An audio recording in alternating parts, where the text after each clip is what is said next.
ठाण्यातील राबोडी भागातील सरस्वती शाळेची मनमानी फी वाढ, डिजिटलायझेशनच्या नावाखाली अतिरिक्त शुल्क, शालेय साहित्य खरेदीत एकाधिकारशाही, एका शाळेत 3,000 रुपयांची प्रवेश फी यामुळे संतप्त झालेल्या पालकांनी आज आमदार संजय केळकर यांची भेट घेऊन तक्रारीचा पाडा बसलाय. यावेळी केळकर यांनी पालकांच्या समस्या जाणून घेत सकारात्मक तोडगा काढणार असल्याचं सांगितलंय. पालकांनी दिलेल्या निवेदनानुसार शाळा व्यवस्थापनाने आगामी शैक्षणिक वर्ष 2026-27 साठी कोणतीही पूर्वसूचना न देता फी मध्ये 20% ते 40% वाढ केली आहे. या संदर्भात शाळा व्यवस्थापनाशी चर्चा केली असता राज्य बोर्डाकडून सीबीएसई बोर्डात रूपांतर होत असल्याने फी वाढ करण्यात आल्याचं सांगण्यात आलंय. इयत्ता पहिलीची फी 48,000 रुपयांवरून थेट 65,000 रुपये करण्यात आले. ही फी वाढ मध्यमवर्गीय पालकांसाठी अन्यायकारक आहे. बोर्ड बदलण्याचा निर्णय घेताना पालकांना विश्वासात घेतलं गेलं नाही किंवा त्यांच्या आर्थिक क्षमतेचा विचार केला गेलेला नाही असं पालकांनी सांगितलंय. बोर्ड बदलाचे कारण सांगून शाळा व्यवस्थापन दरवर्षी 3,000 ते 4,000 रुपयांची पुस्तके शाळेतूनच घेण्याची सक्ती करत आहे. गणवेशासाठी ठराविकच 2 विक्रेत्यांकडे पाठवलं जात आहे. डिजिटलायझेशनच्या नावाखाली अतिरिक्त फी उकळली जात असल्याची तक्रार यावेळी पालकांनी केली आहे. शेकडो पालकांनी आज माझी भेट घेतली आणि त्यांचं म्हणणं जे आहे ते न्याय्य आहे. सीबीएसईच्या नावाखाली फी वाढ करणं, पालकांना योग्य पद्धतीने न ट्रीटमेंट देणं आणि प्रत्येक वेळेला ऍडमिशन फी देणं, सिनियर केजीला, पहिलीला, पाचवीला आणि ती देखील हजारोच्या याच्यामध्ये, तर हे अन्यायकारक आहे. मी ताबडतोब शिक्षण खात्याशी संपर्क केला. सोमवारी या अधिकाऱ्यांची पण माझी भेट होईल. शिक्षण मंत्र्यांशी बोलणं केलं जाईल आणि या संस्थेचे जे संस्था चालक आहेत ते देखील भेट घेऊन सांगणार आहे. तर याच्यामधनं पालकांच्या बाजूने त्यांना देण्यासाठी जे करायला लागेल ते निश्चितपणे मी करतो. सर, पण एकीकडे सरकार म्हणतंय की सगळ्यांना शिक्षण मिळालं पाहिजे, मात्र अशा प्रकारे फी वाढ करून पालकांच्या खिशाला ताण देणं कितपत योग्य आहे? त्याच्यामुळे वाजवी फी वाढ जी आहे ती पालक मान्यच करतात, परंतु प्रत्येक ठिकाणी अवाजवी फी वाढ करणं हे अन्यायकारक आहे आणि त्याच्यामुळे हे कुठेतरी थांबलं पाहिजे.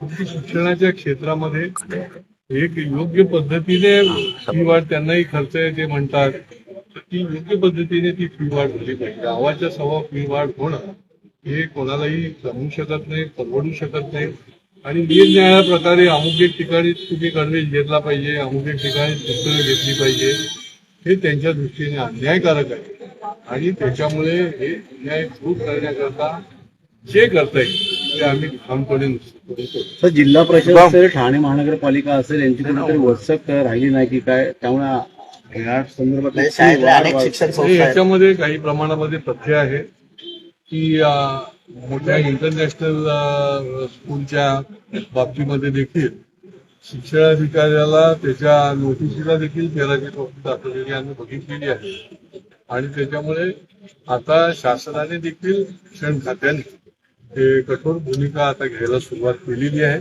की अशा पद्धतीने जर कोणी वेठी मुलांना धरत असेल, पालकांना धरत असेल तर ते सहन केलं जाणार नाही आणि त्याची मान्यता देखील वेळ पडली तर आम्ही रद्द करू, कारण की त्याला महाराष्ट्र शिक्षण सरकारची देखील मान्यता लागते, परवानगी लागते आणि त्याच्यामुळे त्या दृष्टीने देखील पुढच्या काळामध्ये पावलं उचलतात. शिक्षण मंत्र्यांकडे कशा प्रकारचे आता या पातळीवर जर नाही झालं तर ताबडतोब शिक्षण मंत्र्यांशी आम्ही बोलणार आणि त्या दृष्टीने यांचं जे न्याय्य बाजू आहे ती न्याय्य बाजू ही गळी उतरवली नाही.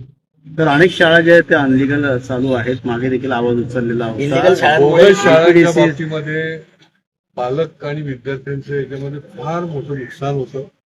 मागे जवळजवळ 47 शाळा बोगस आहेत. बोगस म्हणजे अनधिकृत चालवल्या जात आहेत. याच्यामुळे या पालकांचं आणि विद्यार्थ्यांचं नुकसान होतं आणि त्यामुळे त्याच्यावर कठोर कारवाई करावी अशा प्रकारची आपण भूमिका घेतली होती आणि त्याला अनुसरून त्यांनी देखील शिक्षण विभागाने आणि महापालिकेने त्यांच्यावर कठोरपणे नोटिसा दिल्या, तरी देखील त्या शाळा ज्या आहेत त्या चालू राहिल्या आणि त्याच्यामुळे त्यांच्यावर पोलिसी म्हणजे गुन्हे दाखल केले जावे अशा पद्धतीची भूमिका आम्ही त्यांच्याकडे मागणी केली. आता त्याच्यावर देखील ते काम करतायत आणि ह्या अनधिकृत शाळा ज्या आहेत या बंद झाल्या पाहिजेत. कारण की याच्यामध्ये केवळ त्यांचं नाही तर या मुलांचं नुकसान होतंय, कारण त्यांना त्याच्यानंतर कुठेही जाता येईल. तर अनेक शिक्षक ऍक्च्युली आमची सरस्वती शाळा जी आमची राबोडीमध्ये आहे त्या शाळेने आम्हाला न सांगता इन्फॉर्म न करता 20 ते 30% फीस वाढवली आहे, जी की आम्हाला माहीत नाही. सर्वसामान्य माणसांना ही फीस देणं फारच कठीण होत चाललंय. पण आणि शाळेमध्ये अजून काही असे विषय जे आहेत ते आम्हाला इन्फॉर्म न करता त्यांनी हे सगळ्या गोष्टी आधीच सुरुवात केलेली आहे, जे आम्हाला मान्य नाही आहे. त्यामुळे काय मागणी आहे? ऍक्च्युली पालकांची सगळ्यांची हीच मागणी आहे की फीस कमी करावी आणि जर तुम्हाला वाढवायची आहे तर थोडी आणि इन्फॉर्म करून तुम्ही शाळेवाल्यांना पॅरेंट्स लोकांनी सांगितलं पाहिजे की बाबा तुमची पर्सेंटेज आमची एवढी वाढणार आहे. कारण लास्ट इयरला पण आय थिंक आमची वाढली होती, त्याच्या आदल्या वर्षी पण आम्ही शाळेवाल्यांना भेटलो, सगळे पॅरेंट्स बोललो, पण ते म्हणतात आम्ही तुमच्या दरवर्षी थोडी हर एक क्लासेसची वाढवतोय, जे की नाही आहे. ते दरवर्षी आमची फी वाढलेली जाते, जे चुकीचं आहे.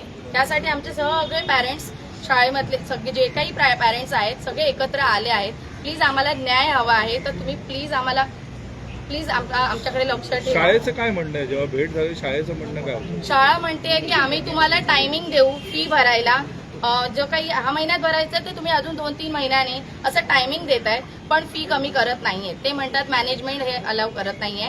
2-2 वर्षांनी आमचं पॉलिसी आहे जी की गव्हर्नमेंटची आहे, गव्हर्नमेंटचे GR काढलेला आहे. जो GR काढलाय म्हणतायत तर ते म्हणतायत की आम्ही दर 2 वर्षांनी फी वाढवायचं, जे आम्हाला पॉसिबलच नाहीये.